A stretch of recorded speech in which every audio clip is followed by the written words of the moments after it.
양강도 해산, 북중 국경 압록 강변. 2013년 이곳 조선인민군 국경경비대 제25려단 제3년대에선 옷 한 벌이 사람 목숨보다 귀했습니다. 어두컴컴한 네모반 한가운데 털이 뭉치고 시커먼 때가 낀 개털 잠바 두 벌이 걸려 있었는데요. 그 옷에선 중대원 200명의 땀 냄새가 진동을 했습니다. 보초 근무자가 돌아오면 다음 근무자는 그가 벗어준 잠바의 온기가 식기 전에 낚아채 입어야 했거든요. 그런데 영하 40도의 혹한이 몰아치던 밤 16살 어린 병사가 그 잠바 없이 보초를 설어 나갔습니다.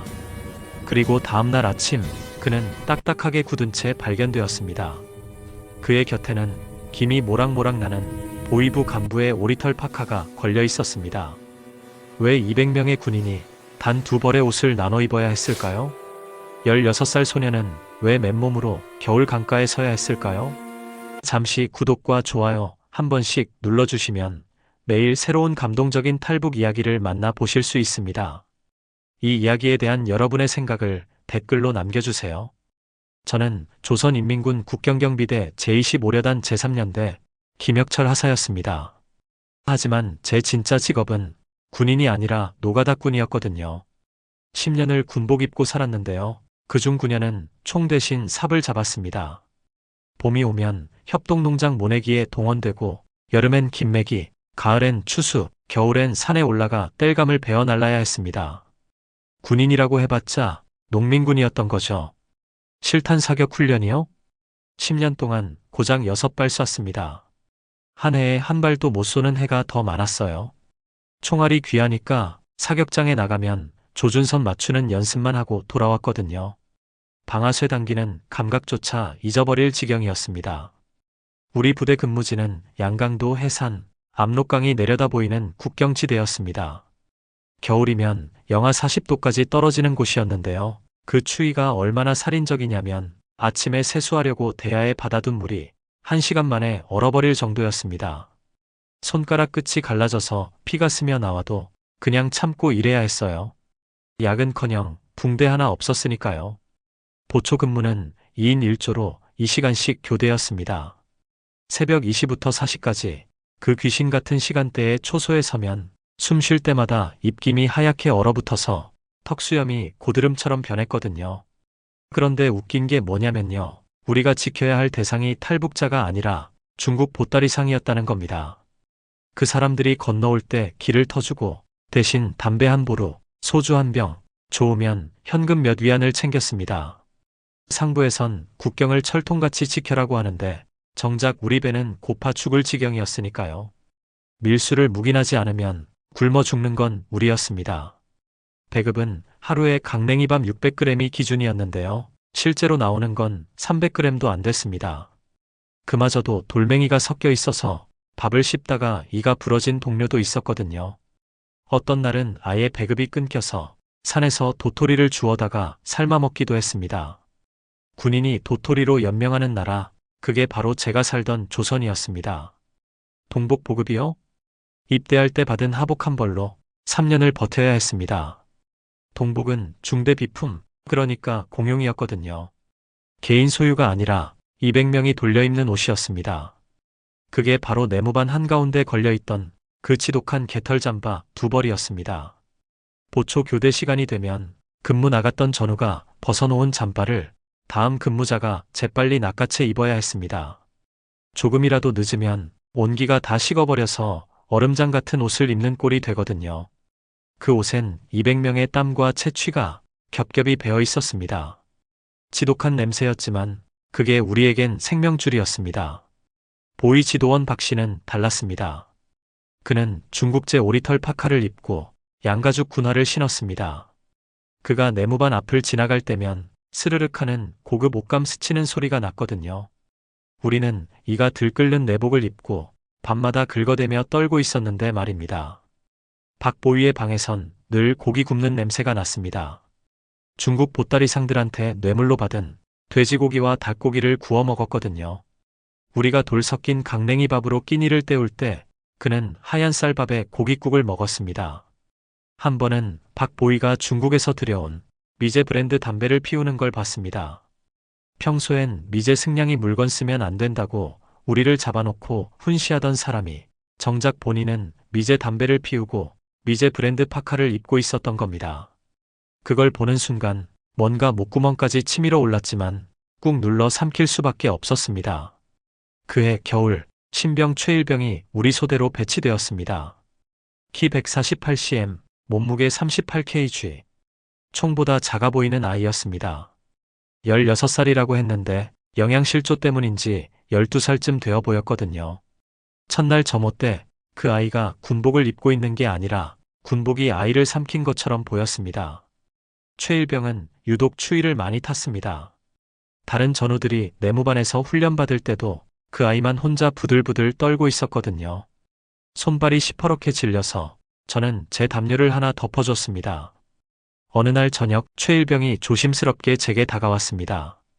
분대장 동지, 저 잠바 한 번만 입어보면 안 됩니까? 아이가 가리킨 건 벽에 걸린 그 개털 잠바였습니다. 털이 다 뭉치고 기름때가 껴서 누런색으로 변한 누더기 같은 옷이었습니다. 하지만 그 옷이 영하 40도의 압록 강변에선 유일한 방한복이었거든요. 일병아, 그건 보초 나갈 때만 입는 거야. 내 차례 되면 그때 입을 수 있어. 네. 알겠습니다. 분대장 동지. 최일병은 고개를 끄덕이며 물러났지만 그 아이의 눈빛이 자꾸 신경 쓰였습니다. 뭔가 간절하고 애처로운 눈빛이었거든요. 그때 저는 몰랐습니다. 그게 마지막 부탁이 될 줄은. 벽에 걸린 개털 잠바를 바라보며 저는 생각했습니다. 200명의 군인이 고작 두 벌의 옷으로 겨울을 나야 하는 이 현실이 과연 정상인가? 하지만 그런 생각은 입 밖으로 꺼낼 수 없었습니다. 누가 들으면 사상 검열에 걸려서 당장 숙청당할 테니까요. 최일병이 우리 소대에 온 지 일주일쯤 지났을 때였습니다. 그 아이가 무슨 짓을 저질렀는지 박보위의 표적이 되어버렸습니다.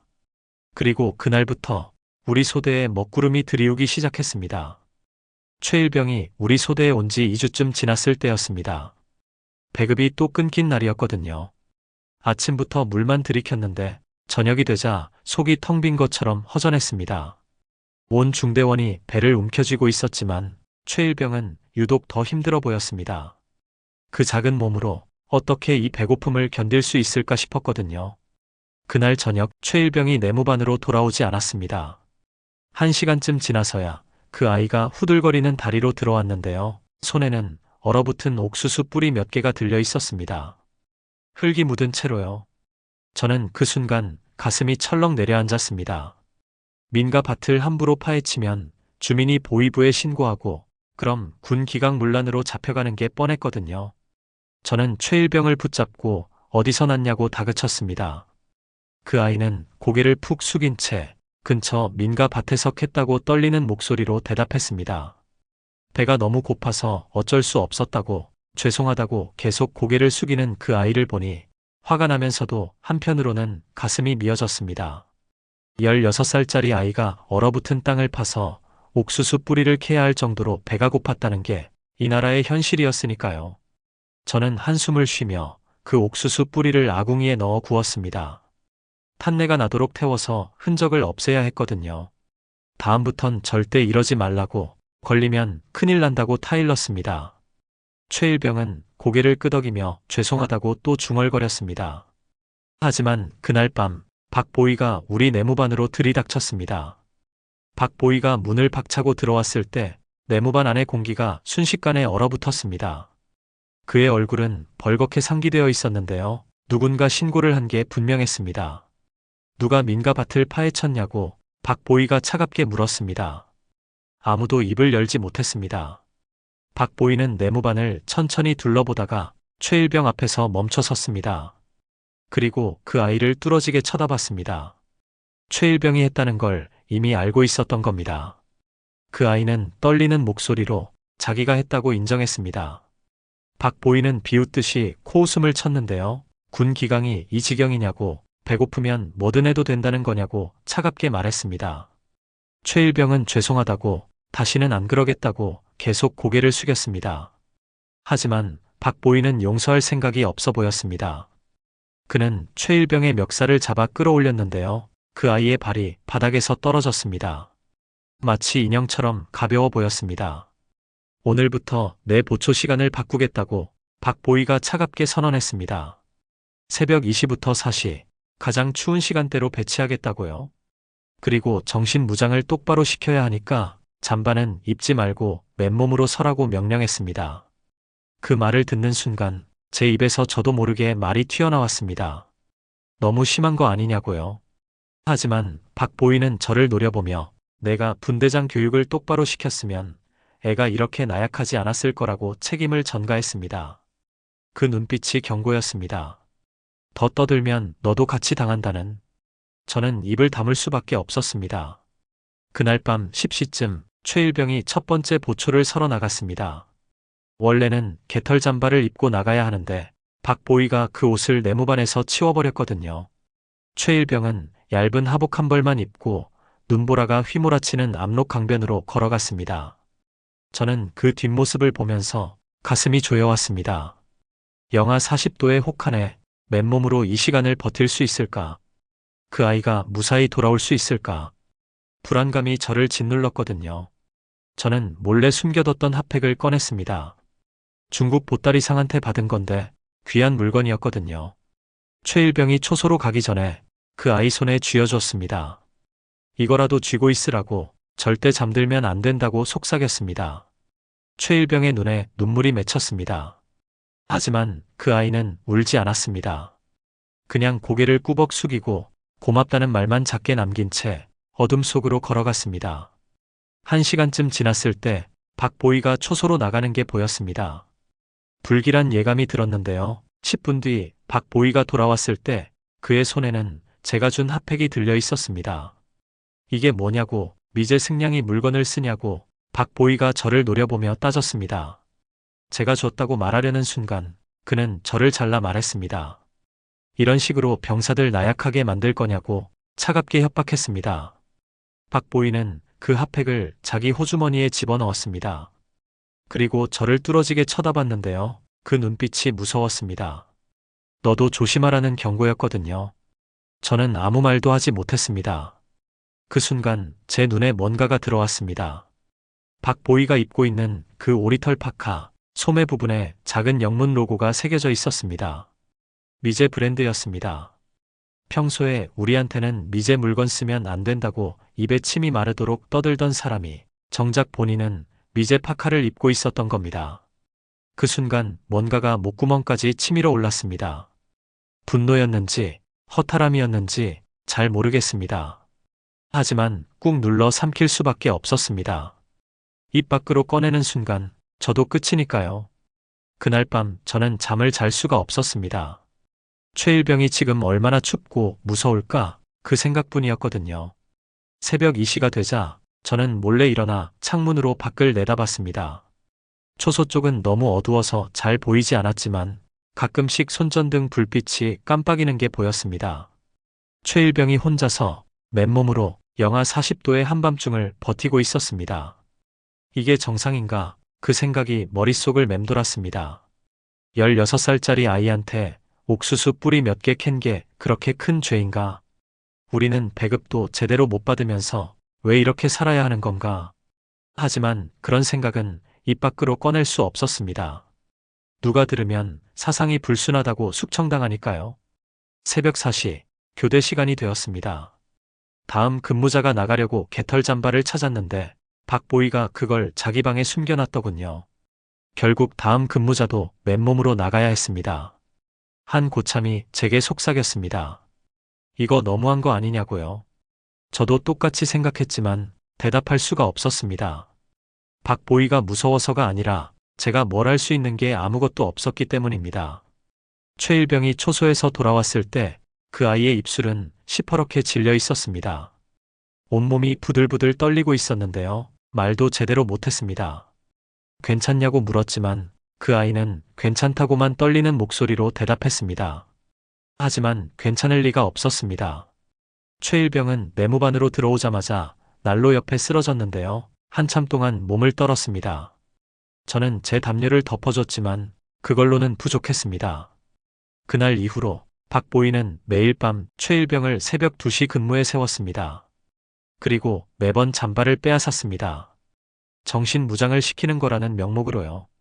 최일병은 날이 갈수록 수척해졌습니다. 얼굴이 파리해지고 눈빛이 흐려졌는데요. 걷는 것조차 힘들어 보였습니다. 하지만 그 아이는 한 번도 불평하지 않았습니다. 그냥 묵묵히 매일 밤 그 지옥 같은 초소로 걸어갔습니다. 저는 매일 밤 최일병이 무사히 돌아오기만을 기도했습니다. 하지만 어느 날 밤 그 기도는 이루어지지 않았습니다. 그날은 유난히 추웠습니다. 날씨 예보에서 영하 43도라고 했는데요. 바람까지 불어서 체감 온도는 영하 50도쯤 되었을 겁니다. 밖에 나가면 숨을 쉴 때마다 폐가 얼어붙는 것 같았거든요. 새벽 2시 최일병이 보초를 서러 나갔습니다. 이번에도 박보이는 개털 잠바를 주지 않았습니다. 최일병은 떨리는 다리로 어둠 속으로 사라졌습니다. 저는 그 뒷모습을 보면서 뭔가 불길한 예감이 들었습니다. 새벽 4시 교대 시간이 되었습니다. 다음 근무자가 초소로 향했는데요. 10분쯤 지나자 그가 허겁지겁 뛰어왔습니다. 최일병이 안 움직인다고 초소에서요. 가슴이 철렁 내려앉았습니다. 저는 뛰쳐나갔습니다. 눈보라가 얼굴을 때렸지만 그런 건 신경 쓸 겨를이 없었거든요. 다리가 후들거렸지만 저는 계속 달렸습니다. 초소에 도착했을 때 저는 그 광경을 평생 잊을 수 없을 겁니다. 최일병은 초소 기둥에 기대 앉아 있었습니다. 눈을 뜨고 있었는데요. 하지만 그 눈빛은 이미 초점을 잃은 상태였습니다. 저는 그 아이를 흔들었습니다. 일어나라고, 교대라고 외쳤습니다. 하지만 최일병의 몸은 통나무처럼 딱딱하게 굳어 있었습니다. 손을 잡아보니 차가운 얼음덩어리 같았거든요. 온기가 하나도 없었습니다. 저는 그 순간 알았습니다. 이 아이가 이미 이 세상 사람이 아니라는 걸. 온몸에서 힘이 빠져나갔습니다. 다리에 힘이 풀려서 그 자리에 주저앉고 싶었거든요. 하지만 그럴 수가 없었습니다. 제가 지금 무너지면 이 아이를 어떻게 데려가나 싶어서요. 최일병의 얼굴을 자세히 보니 눈가에 눈물이 얼어붙어 있었습니다. 그 아이가 마지막 순간에 얼마나 추웠을까, 얼마나 무서웠을까, 그 생각에 가슴이 찢어지는 것 같았습니다. 입고 있는 건 얇은 하복 한 벌뿐이었습니다. 손은 주먹을 쥔 채로 굳어 있었는데요. 뭔가를 꼭 움켜쥐고 있는 것 같았습니다. 하지만 그 손을 펴볼 수가 없었습니다. 이미 완전히 얼어붙어서요. 옆에 있던 전우가 뭔가를 가리켰습니다. 초소 옆 눈밭에 발자국이 찍혀 있었는데요. 군화 자국이 아니라 양가죽 구두 자국이었습니다. 박보위의 구두였습니다. 그리고 초소 기둥에 박보위의 오리털 파카가 걸려 있었습니다. 하지만 그 파카는 최일병이 입지 못했습니다. 그냥 기둥에 걸려만 있었거든요. 마치 구경하듯이요. 그 순간 저는 깨달았습니다. 박보위가 새벽에 여기 와서 이 아이가 얼어 죽는 걸 지켜봤다는 것을요. 파카를 줄 수도 있었는데 일부러 주지 않았다는 것을요. 1시간쯤 지나서 박보위가 나타났습니다. 최일병의 시신을 내려다보더니 차갑게 지시했습니다. 동사가 아니라 심장마비로 보고하라고요. 제 입에서 말이 튀어나올 뻔했습니다. 하지만 박보위는 제가 뭐라 말하기도 전에 군인이 근무 중에 얼어 죽었다는 게 알려지면 상부에서 부대 기강을 문제 삼을 거라고 차갑게 설명했습니다. 그러니 심장마비로 쓰라고요. 저는 항변하려 했습니다. 하지만 박보위가 저를 노려봤을 때 제 입은 저절로 다물어졌습니다. 그 눈빛이 너무 차가웠거든요. 마치 지금 당장이라도 저를 다음 표적으로 삼을 것 같은 눈빛이었습니다. 박보위는 이게 다 제가 분대장 교육을 똑바로 안 시켜서 애가 나약해진 거라고 책임을 전가했습니다. 그리고 어디 가서 헛소리하면 제 가족들 배급도 끊기고 노동 단련대로 보내질 거라고 낮은 목소리로 협박했습니다. 제 등줄기로 식은땀이 흘렀습니다. 무서워서가 아니라 이 부조리한 상황에서 아무것도 할 수 없는 제 자신이 한심해서였습니다. 하지만 저는 고개를 끄덕일 수밖에 없었습니다. 제가 지금 저항하면 제 가족이 대신 고통받을 테니까요. 박보위는 그렇게 말하고는 유유히 돌아갔습니다. 그의 오리털 파카는 햇빛에 반짝이고 있었습니다. 최일병의 시신을 들것에 옮겼습니다. 너무 굳어서 마치 나무 토막을 옮기는 것 같았거든요. 내무반으로 돌아오는 길에 동료 하나가 속삭였습니다. 박보이가 새벽에 초소에 갔었다는 소문이 있다고요. 근데 잠바는 안 주고 자기 파카만 걸어놓고 갔다고요. 자기는 따뜻한 내무반에서 자고 일병이 얼어 죽는 걸 보고 싶었던 거 아니냐고 그 동료가 떨리는 목소리로 물었습니다. 그 말을 듣는 순간 온몸에 소름이 돋았습니다. 설마 박보이가 일부러 그랬을까? 하지만 그럴 수도 있었습니다.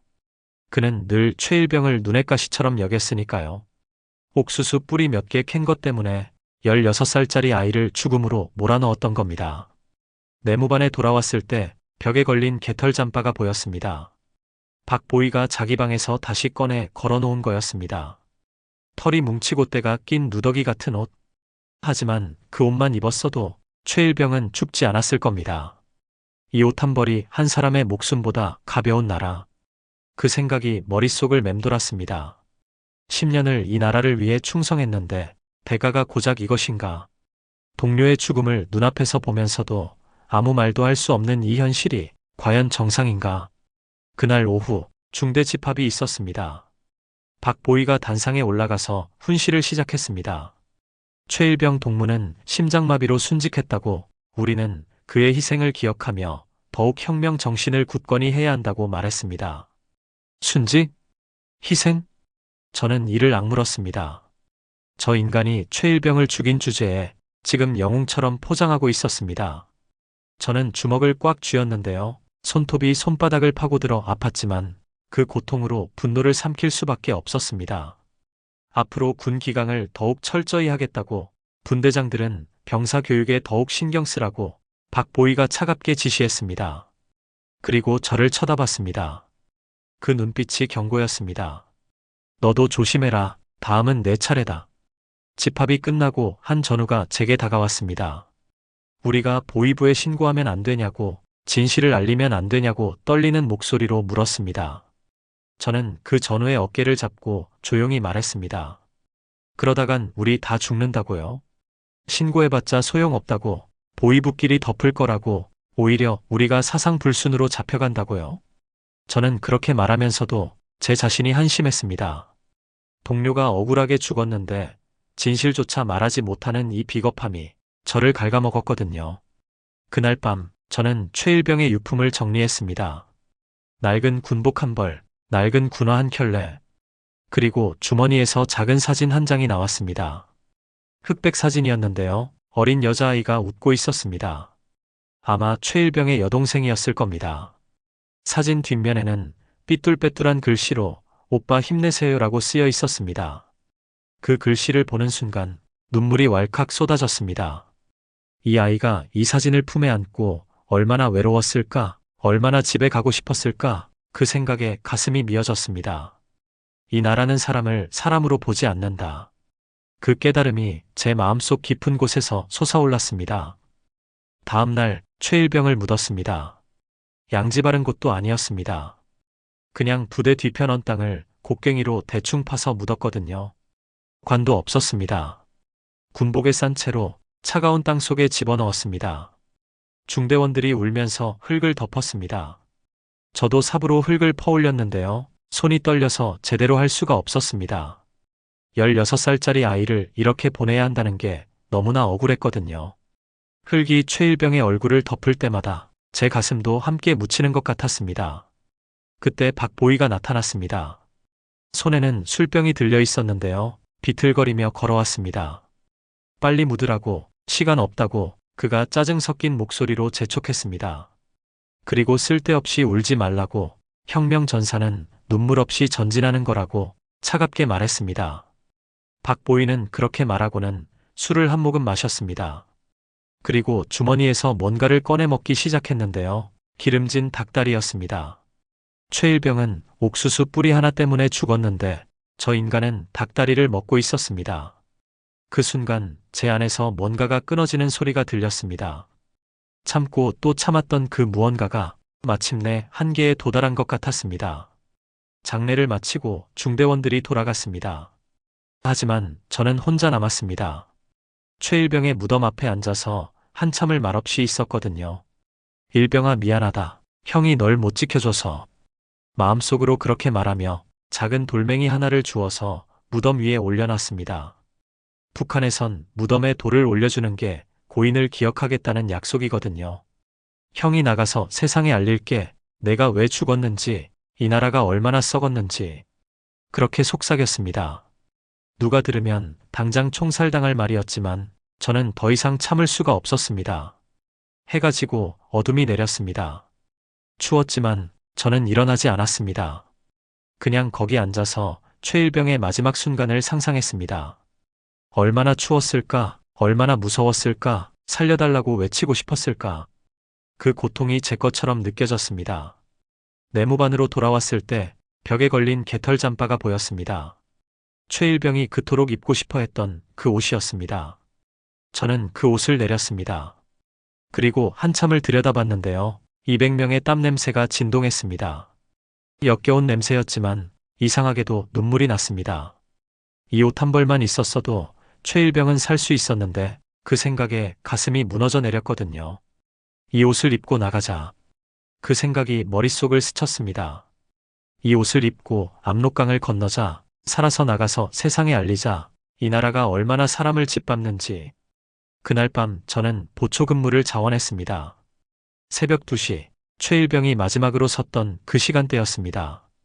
박보이는 의아한 표정을 지었지만 허락했습니다. 개털 잠바를 입었습니다. 지독한 냄새였지만 따뜻했습니다. 이 온기가 최일병에게만 갔어도 그 아이는 죽지 않았을 겁니다. 저는 그 온기를 느끼며 최일병을 생각했습니다. 초소로 가기 전에 최일병의 무덤에 들렀습니다.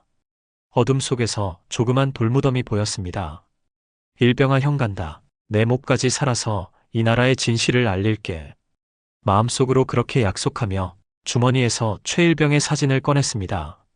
여동생과 함께 찍은 그 작은 사진이었습니다. 저는 그 사진을 품에 넣었습니다.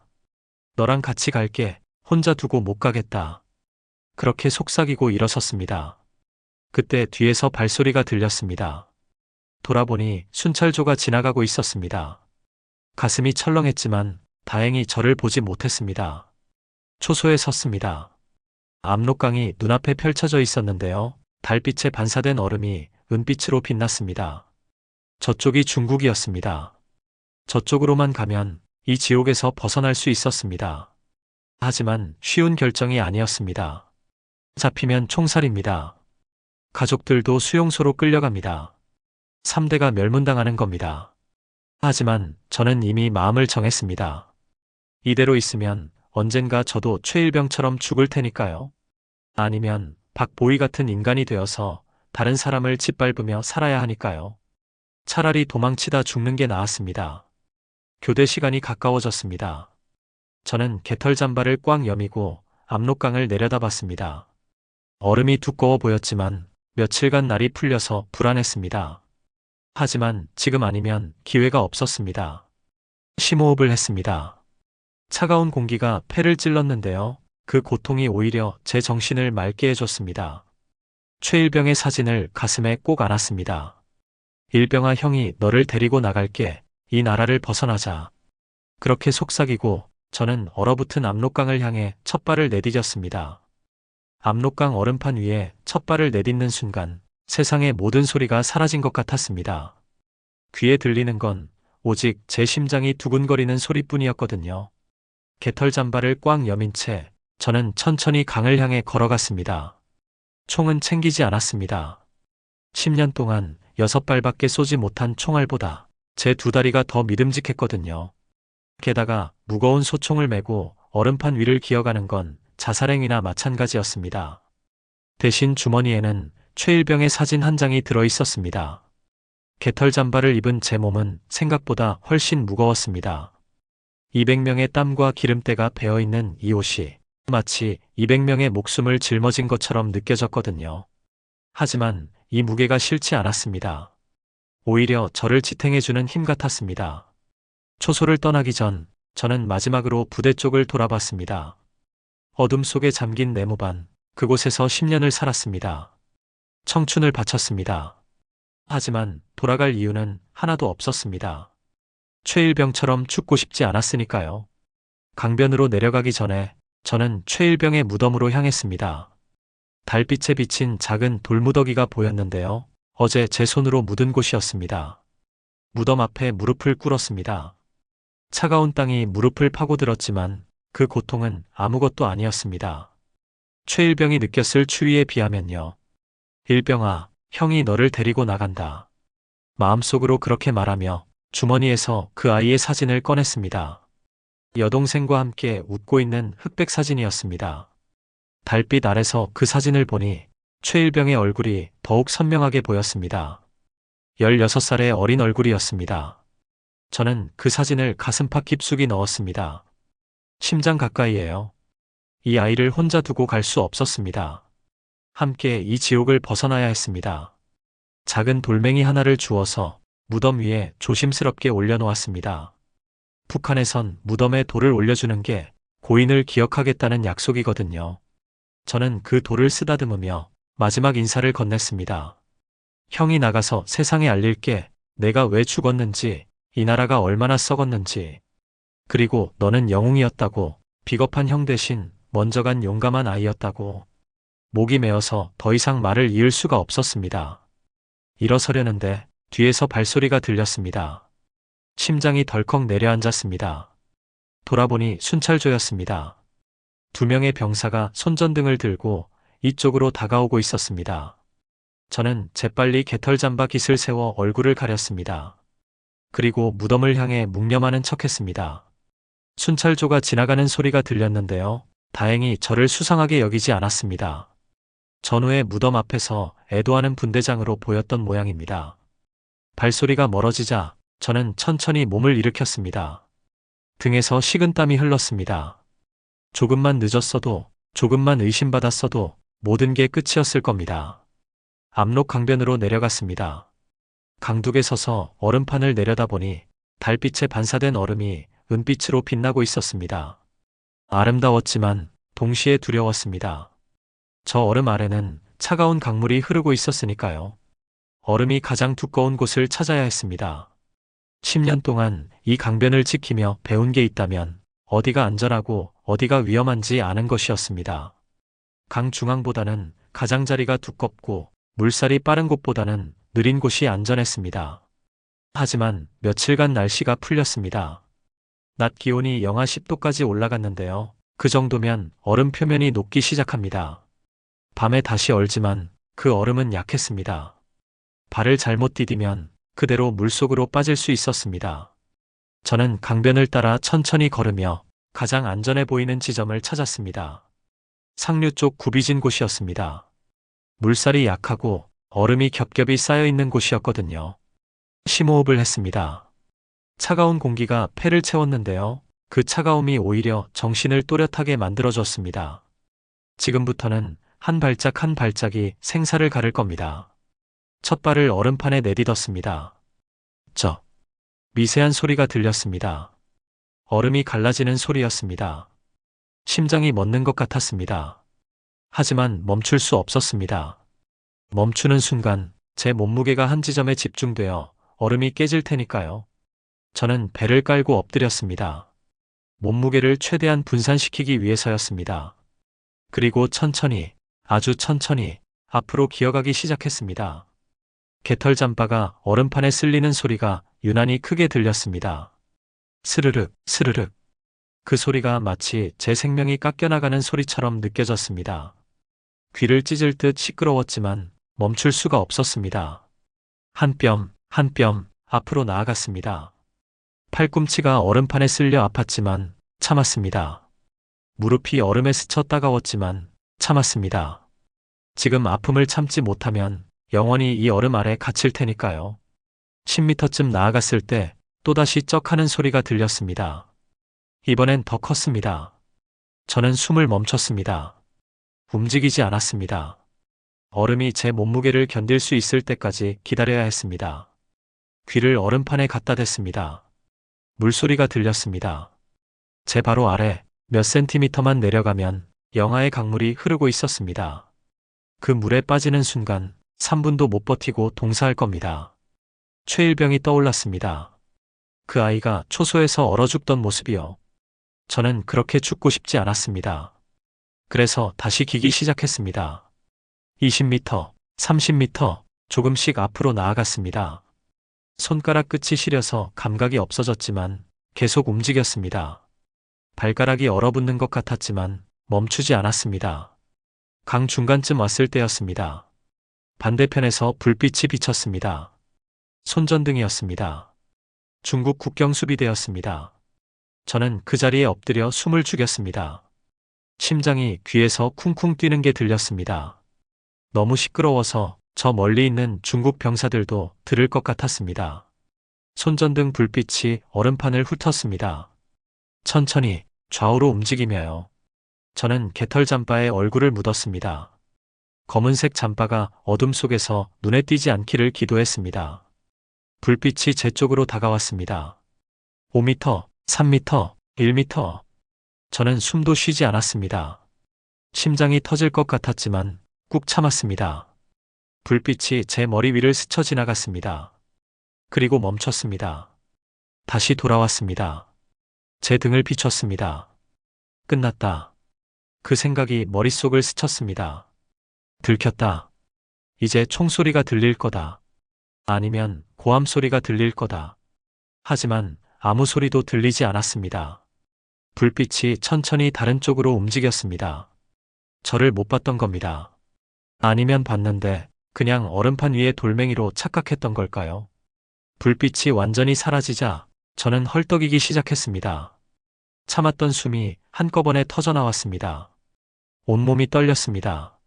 무서워서가 아니라 긴장이 풀려서였습니다.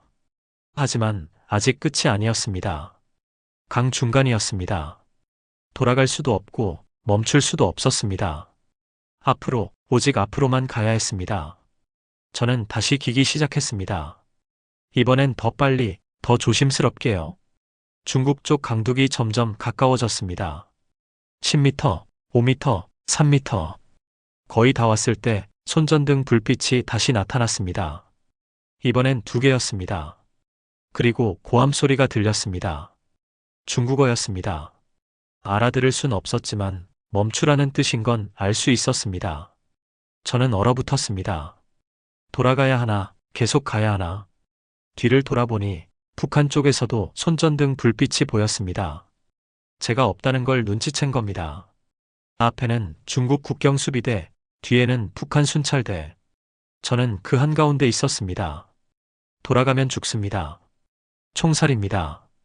가족들도 수용소로 끌려갑니다. 3대가 멸문당합니다. 나아가면 체포됩니다. 중국 공안에게 잡힙니다. 북한으로 송환될 수도 있습니다. 하지만 적어도 거긴 밥은 줄 겁니다. 저는 나아가기로 했습니다. 몸을 일으켜 세웠습니다. 그리고 뛰기 시작했습니다. 얼음판 위를 미친 듯이 달렸습니다. 쩍쩍 소리가 사방에서 터져나왔지만 신경 쓰지 않았습니다. 중국 병사들이 소리쳤습니다. 멈추라고, 총 쏜다고 외쳤습니다. 하지만 저는 멈추지 않았습니다. 3m, 2m, 1m. 강둑이 눈앞이었습니다. 그때 얼음이 깨졌습니다. 발밑에서 쩍하는 소리와 함께 얼음판이 갈라졌습니다. 저는 몸을 앞으로 던졌습니다. 강둑을 향해 마지막 힘을 다해 뛰어 올랐습니다. 손이 땅을 잡았습니다. 중국 땅이었습니다. 저는 있는 힘을 다해 몸을 끌어올렸습니다. 다리가 물에 잠겼지만 포기하지 않았습니다. 팔에 힘을 주고 온몸을 비틀어 강둑 위로 올라왔습니다. 뒤에서 철벅하는 소리가 들렸습니다. 제가 딛고 있던 얼음이 완전히 깨진 겁니다. 1초만 늦었어도 저는 그 물속에 빠졌을 겁니다. 저는 강둑에 엎드린 채 숨을 헐떡였습니다. 다리에서 물이 뚝뚝 떨어졌습니다. 차가웠지만 살아있다는 증거였습니다. 중국 병사들이 다가왔습니다. 손전등 불빛이 제 얼굴을 비췄습니다. 저는 천천히 고개를 들어 그들을 쳐다봤습니다. 제가 입고 있는 개털 잠바를 보며 그들은 뭔가를 외쳤습니다. 북조선 군인이다. 잡아라. 그런 뜻인 것 같았습니다. 하지만 저는 웃었습니다. 처음으로 진심으로 웃었습니다.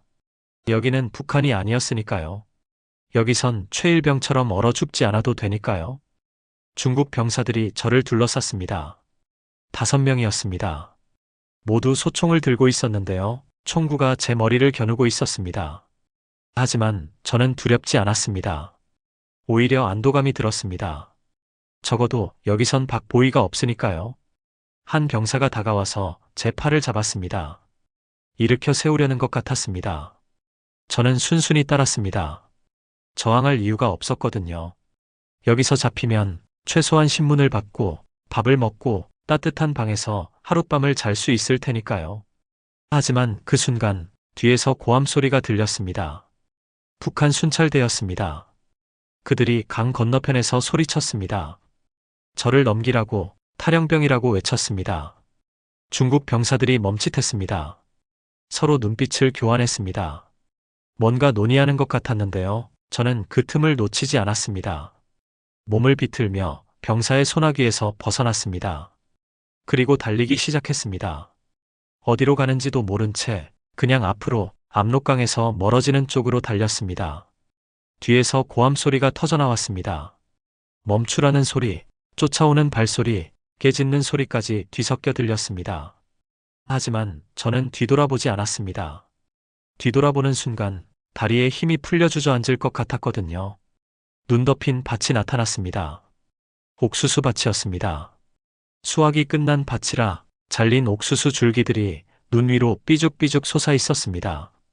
저는 그 밭으로 뛰어들었습니다. 발이 눈에 푹푹 빠졌습니다. 한 발짝 떼기가 너무 힘들었는데요. 젖은 군화가 무거워서 다리를 들어 올릴 때마다 온 힘을 써야 했습니다. 하지만 멈출 수 없었습니다. 뒤에서 손전등 불빛이 점점 가까워지고 있었거든요. 옥수수 줄기가 얼굴을 스쳤습니다. 따가웠습니다. 뺨이 찢어지는 것 같았지만 신경 쓸 겨를이 없었습니다. 앞만 보고 달렸습니다. 숨이 차올랐습니다. 폐가 터질 것 같았습니다. 입안에서 피맛이 났는데요. 아마 폐에 무리가 간 것 같았습니다. 하지만 멈출 수 없었습니다. 멈추는 순간 모든 게 끝이니까요. 개 짖는 소리가 더 가까워졌습니다. 추적견이었습니다. 중국 공안이 개를 풀어놓은 겁니다. 그 개들이 제 냄새를 맡고 쫓아오고 있었습니다. 개털 잠바 냄새였습니다. 200명의 땀과 기름때가 배어있는 이 옷에서 지독한 냄새가 났습니다. 그 냄새를 개들이 쫓고 있었던 겁니다. 저는 달리면서 잠바를 벗으려 했습니다. 하지만 손이 얼어서 단추를 풀 수가 없었습니다. 손가락이 말을 듣지 않았거든요. 결국 잠바를 입은 채로 계속 달렸습니다. 밭 끝에 도달했습니다. 작은 오솔길이 나타났습니다. 저는 그 길을 따라 달렸습니다. 어디로 가는지 몰랐습니다. 그냥 앞으로, 계속 앞으로만 달렸습니다. 마른 옥수수 냄새가 코를 찔렀습니다. 그리고 그 냄새 사이로 개들의 냄새가 섞여 들어왔습니다. 짐승 특유의 냄새, 날카로운 이빨 냄새가요. 너무 가까웠습니다. 민가가 보였습니다. 작은 농가였습니다. 마당에 헛간이 있었는데요. 문이 반쯤 열려 있었습니다. 저는 그 안으로 뛰어들었습니다. 헛간 안은 어두웠습니다. 찝더미 냄새가 났습니다. 그리고 가축 냄새도요. 저는 구석으로 기어가서 찝더미 뒤에 몸을 숨겼습니다. 심장이 미친 듯이 뛰었습니다. 너무 시끄러워서 밖에서도 들릴 것 같았습니다. 저는 입을 막고 숨을 최대한 조용히 쉬려 애썼습니다. 개 짖는 소리가 가까워졌습니다. 헛간 밖에서 들렸습니다. 발소리도 들렸습니다. 여러 명이었습니다. 중국 공안들이 헛간을 수색하고 있었습니다. 손전등 불빛이 헛간 안을 비췄습니다. 천천히 구석구석을요. 저는 찝더미 속으로 더 깊이 파고들었습니다. 온몸을 짚으로 덮었습니다. 숨도 쉬지 않았습니다. 불빛이 제가 숨은 쪽으로 다가왔습니다. 1m, 50cm, 30cm. 심장이 목구멍까지 올라온 것 같았습니다. 그때 개가 짖기 시작했습니다. 헛간 입구에서요. 뭔가를 발견한 것 같았습니다. 공안들이 그쪽으로 몰려갔습니다. 손전등 불빛이 입구 쪽으로 향했습니다. 개가 발견한 건 제 발자국이었습니다. 눈 위에 찍힌 군화 자국이요. 하지만 그 자국은 헛간을 지나쳐 더 멀리까지 이어져 있었습니다. 제가 헛간에 들어오기 전에 일부러 더 멀리까지 달렸다가 돌아온 겁니다. 10년 동안 국경을 지키며 배운 추적 회피 기술이었습니다. 공안들이 발자국을 따라 멀어졌습니다. 걔도 함께요. 저는 그제야 숨을 쉬었습니다. 조용히, 천천히 집더미 속에서 숨을 들이마셨습니다. 하지만 안심할 수 없었습니다. 그들이 언제 돌아올지 몰랐으니까요. 그리고 무엇보다 이 개털 잠바 냄새가 문제였습니다. 집더미 속에 웅크리고 앉아 있는데 제 코에도 냄새가 올라왔습니다. 개털 잠바에서 나는 지독한 냄새였습니다. 200명의 땀, 기름때, 그리고 10년 동안 쌓인 더러움의 냄새가요. 개들이 이 냄새를 맡고 쫓아온 겁니다. 그리고 언젠가 다시 돌아와서 이 냄새를 따라 저를 찾아낼 겁니다. 이 잠바를 입고 있는 한 저는 절대 숨을 수 없었습니다. 하지만 벗을 수가 없었습니다. 이 잠바를 벗으면 영하의 추위에 그대로 노출됩니다. 얼어 죽을 겁니다. 최일병처럼요. 최일병. 그 아이의 얼굴이 떠올랐습니다. 이 잠바를 그토록 입고 싶어 했던 아이. 이 잠바만 있었어도 살 수 있었을 아이. 저는 그 아이를 위해서라도 이 잠바를 지켜야 했습니다. 하지만 동시에 이 잠바가 저를 죽일 수도 있었습니다. 개들이 이 냄새를 따라오면 저는 끝입니다. 체포되고 북한으로 송환되고 총살당할 겁니다. 저는 갈등했습니다. 잠바를 벗어야 하나, 입고 있어야 하나. 생존이 먼저인가, 약속이 먼저인가. 밖에서 다시 소리가 들렸습니다. 발자국 소리였습니다. 누군가 헛간으로 다가오고 있었습니다. 공안은 아닌 것 같았습니다. 발소리가 가벼웠거든요. 문이 삐걱하고 열렸습니다. 손전등 없이 조용히 들어오는 사람이었습니다. 저는 숨을 죽이고 집더미 속에서 지켜봤습니다.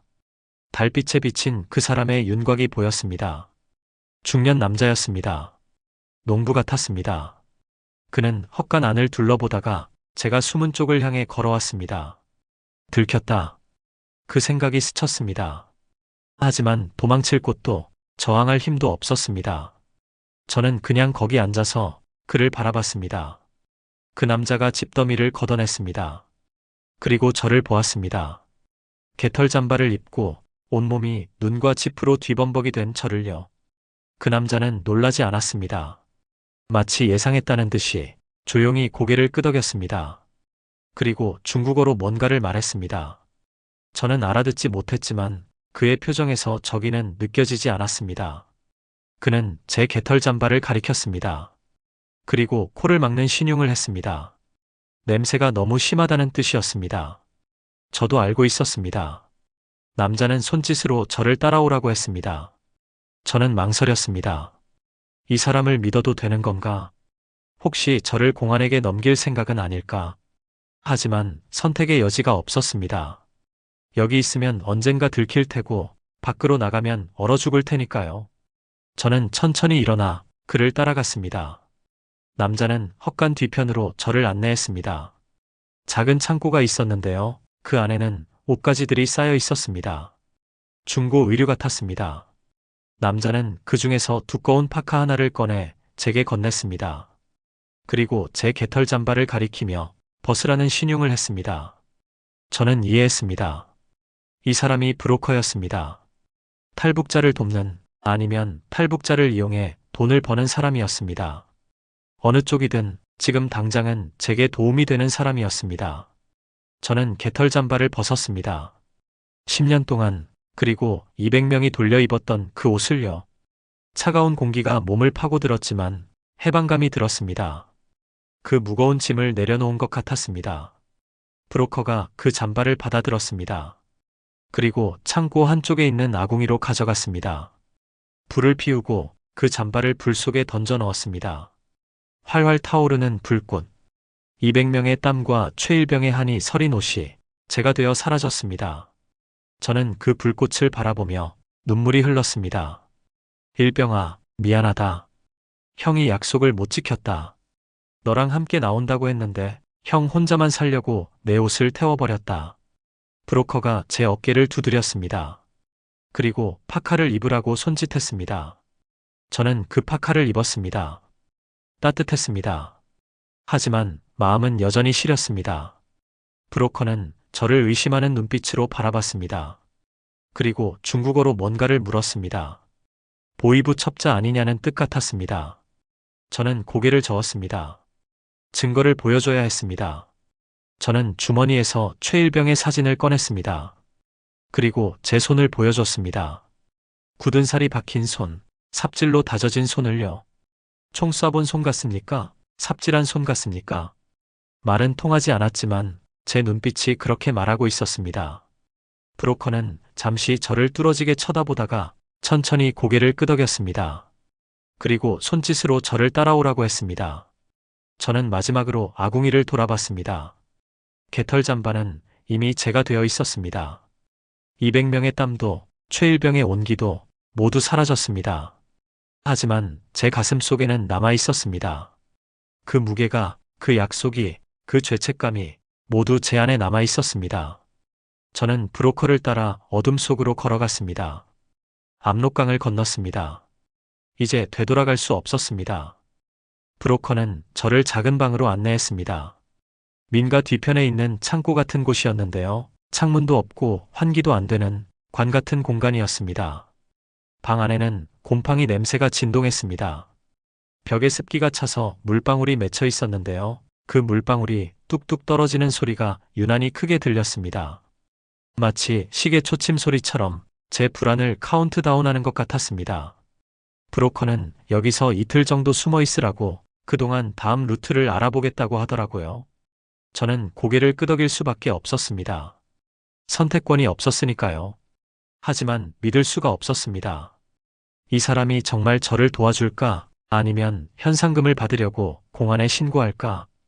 북한에서 10년을 살며 배운 게 있다면 사람을 함부로 믿지 말라는 것이었습니다. 브로커가 나가고 문이 잠겼습니다. 밖에서 자물쇠 채우는 소리가 들렸습니다. 저는 그 순간 제가 갇혔다는 걸 깨달았습니다. 도망칠 수도 저항할 수도 없는 상황이었습니다. 방 안을 둘러봤습니다. 3평도 안 되는 공간이었습니다. 낡은 이불 한 장, 물병 하나, 그리고 구석에 양동이 하나가 전부였습니다. 화장실용이었습니다. 저는 벽에 등을 기대고 앉았습니다. 온몸이 떨렸는데요. 추워서가 아니라 불안해서였습니다. 여기가 함정일 수도 있다는 생각이 머릿속을 맴돌았거든요.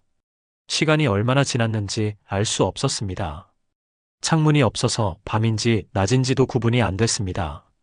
그냥 어둠 속에 갇혀서 시간이 흘러가는 걸 느낄 수밖에 없었습니다. 배가 고팠습니다. 마지막으로 먹은 게 언제였는지 기억도 안 났습니다. 북한에서 나오기 전 강냉이밥 몇 숟가락이 전부였던 것 같습니다. 그 이후로 아무것도 먹지 못했습니다. 물병을 들어 물을 마셨습니다. 미지근한 물이었는데요. 그 물이 목구멍을 타고 내려갈 때마다 살아있다는 걸 실감했습니다. 아직 춥지 않았다고요. 밖에서 소리가 들렸습니다. 발소리였습니다. 여러 명이 지나가는 소리였는데요. 중국어로 대화하는 게 들렸습니다. 공안인지 그냥 주민인지 알 수 없었습니다. 저는 숨을 죽였습니다. 움직이지도 않았습니다. 혹시 이 방을 수색하러 오는 건 아닐까? 그 두려움에 온몸이 얼어붙었습니다. 발소리가 가까워졌습니다. 이 건물 앞을 지나가는 것 같았습니다. 심장이 터질 것 같았습니다. 너무 시끄러워서 밖에서도 들릴 것 같았습니다. 하지만 발소리는 지나갔습니다. 점점 멀어졌습니다. 저는 그제야 숨을 쉬었습니다. 가슴을 짓누르던 무게가 조금 가벼워진 것 같았습니다. 하지만 안심할 수 없었습니다. 언제 또 발소리가 들릴지, 언제 문이 열릴지 알 수 없었으니까요. 이틀이라고 했습니다. 하지만 이틀이 얼마나 긴지 그때 처음 알았습니다. 시간이 가지 않았습니다. 1분이 1시간처럼 느껴졌고 1시간이 하루처럼 느껴졌습니다. 곰팡이 냄새에 익숙해졌습니다. 처음엔 역겨웠는데 시간이 지나니 그냥 이 방의 일부가 된 것 같았습니다. 제 몸에서도 비슷한 냄새가 나기 시작했습니다. 배고픔이 극에 달했습니다. 속이 비어서 움직일 때마다 뱃속에서 소리가 났습니다. 꼬르륵 소리가 아니라 뭔가 비명 같은 소리였습니다. 물만 마시며 버텼습니다. 물병이 점점 가벼워졌습니다. 반쯤 남았을 때 저는 공포를 느꼈습니다. 이게 다 떨어지면 어떡하나, 브로커가 안 오면 어떡하나. 최일병이 떠올랐습니다. 그 아이의 사진을 꺼내봤습니다. 어둠 속에서 잘 보이지 않았지만 제 손끝으로 사진을 쓰다듬었습니다. 여동생과 함께 웃고 있는 그 아이의 얼굴이 느껴졌습니다. 일병아, 형 여기서 죽으면 안 되지? 마음속으로 물었습니다. 너를 위해서라도 살아야 하잖아. 세상에 알려야 하잖아. 하지만 대답은 없었습니다. 그냥 어둠뿐이었습니다. 사흘째 되던 날 문이 열렸습니다. 브로커였습니다.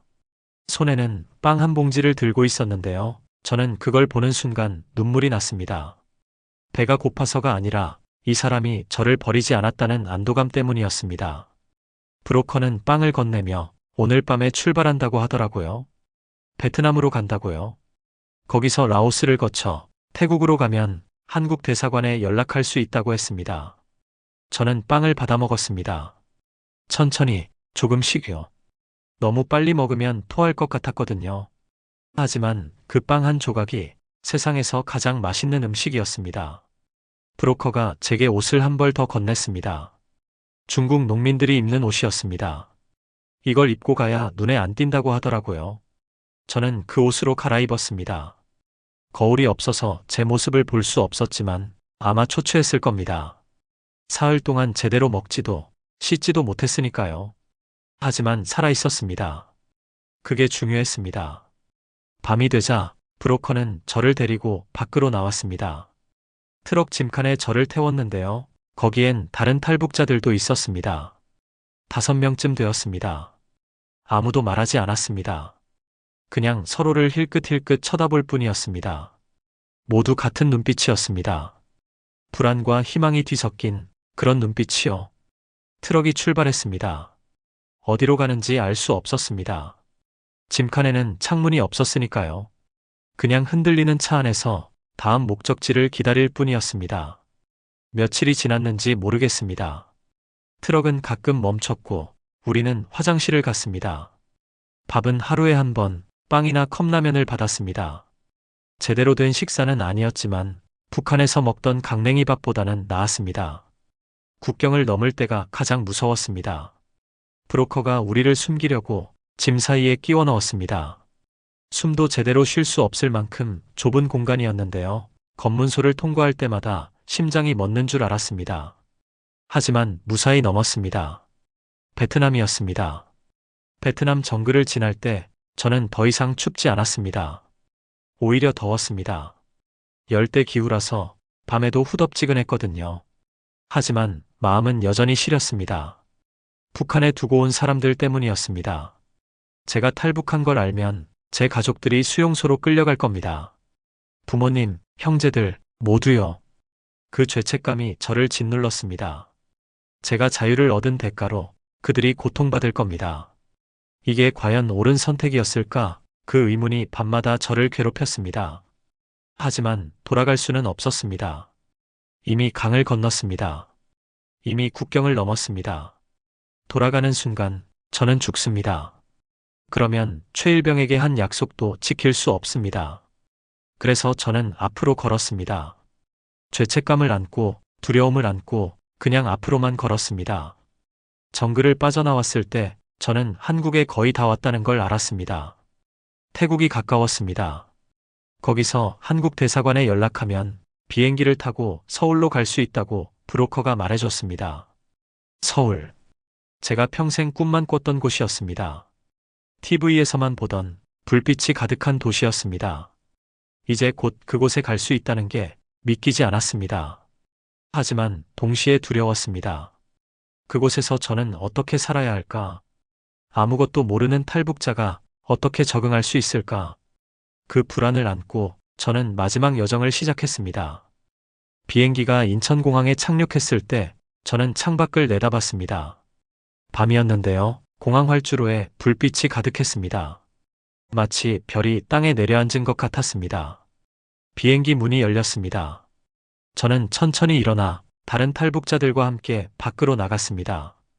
복도를 걸으며 주변을 둘러봤는데요. 모든 게 새로웠습니다. 깨끗한 바닥, 밝은 조명, 에어컨에서 나오는 시원한 바람. 북한에선 상상도 못했던 것들이었습니다.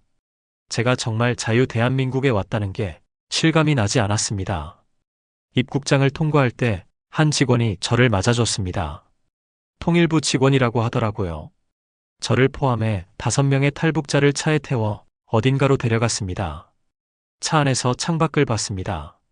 고속도로였는데요. 수많은 차들이 달리고 있었습니다. 밤인데도 불빛이 끊이지 않았습니다. 건물마다 네온 사인이 켜져 있었고 가로등이 길을 밝히고 있었습니다. 북한에서는 밤이 되면 모든 게 어두웠습니다. 전기가 없어서 촛불을 켜고 살았거든요. 하지만 여기는 달랐습니다.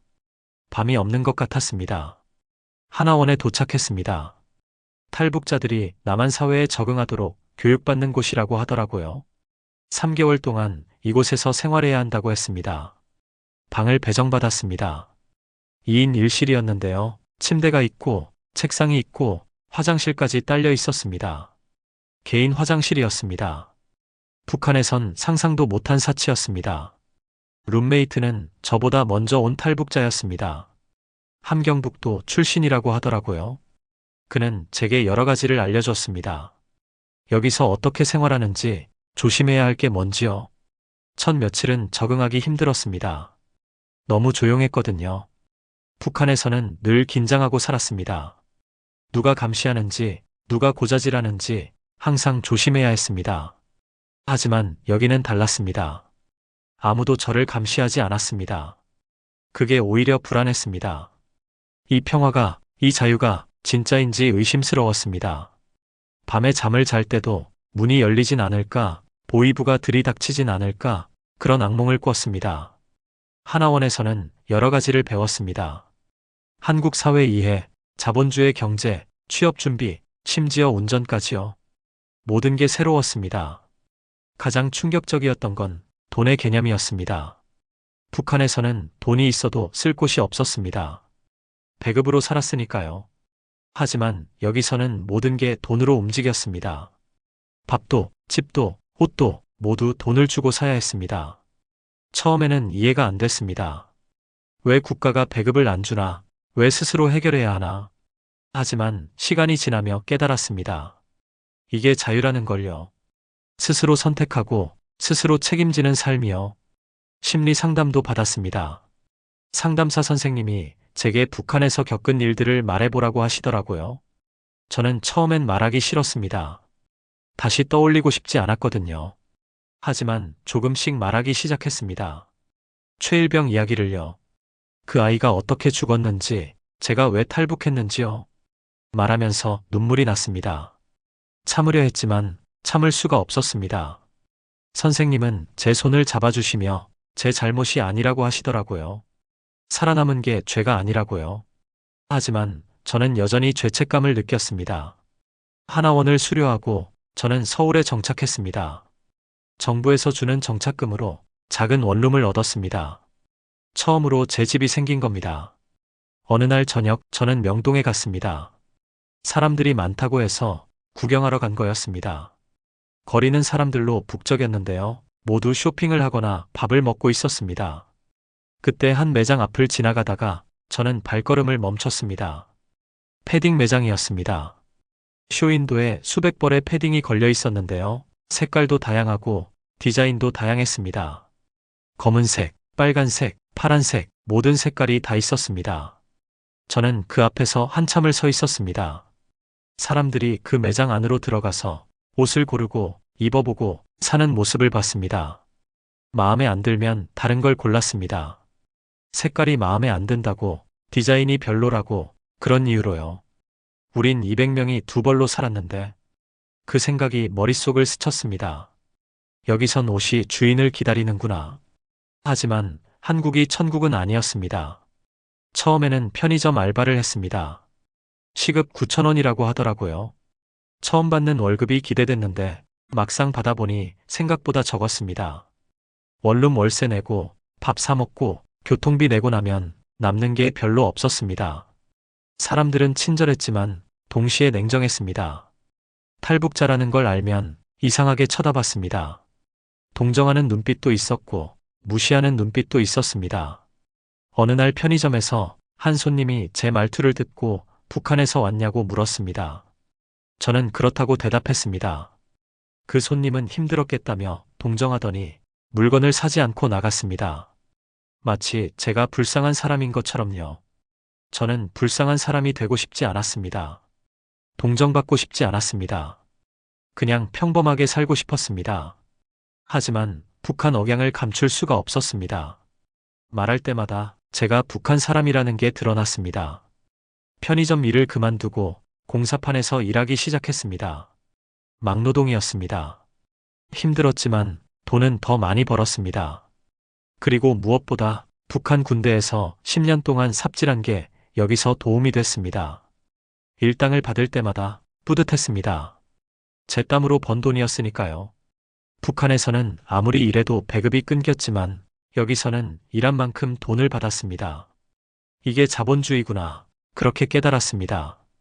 첫 월급을 받은 날 저는 백화점으로 갔습니다. 명동에서 봤던 그 패딩 매장이요. 들어가서 가장 따뜻해 보이는 패딩을 골랐습니다. 가격표를 보니 30만 원이었습니다. 제 월급의 거의 절반이었습니다. 하지만 망설이지 않고 샀습니다. 점원이 포장해주는 걸 받아들고 집으로 돌아왔습니다. 원룸에 도착해서 그 패딩을 꺼냈습니다. 옷장 가장 잘 보이는 곳에 걸었습니다. 그리고 한참을 바라봤습니다. 새 옷 냄새가 났습니다. 개털 잠바의 지독한 냄새와는 정반대였습니다. 일병아, 형이 사왔다. 마음속으로 말했습니다. 이제 안 춥지? 눈물이 났습니다. 참으려 했지만 참을 수가 없었습니다. 최일병이 그토록 입고 싶어 했던 따뜻한 옷을 이제야 준비한 겁니다. 너무 늦었지만요. 저는 그 패딩을 입지 않습니다. 그냥 거기 걸어두고 가끔 쳐다볼 뿐입니다. 술 한잔하고 들어온 날이면 그 패딩 앞에 서서 말할 겁니다. 일병아, 형은 여기서 잘 살고 있어.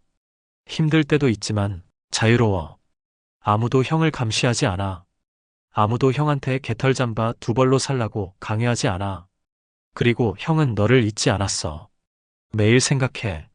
내가 얼마나 추웠을까, 얼마나 무서웠을까. 그 생각을 하면 가슴이 아파. 하지만 형은 살아야 해. 너를 위해서라도.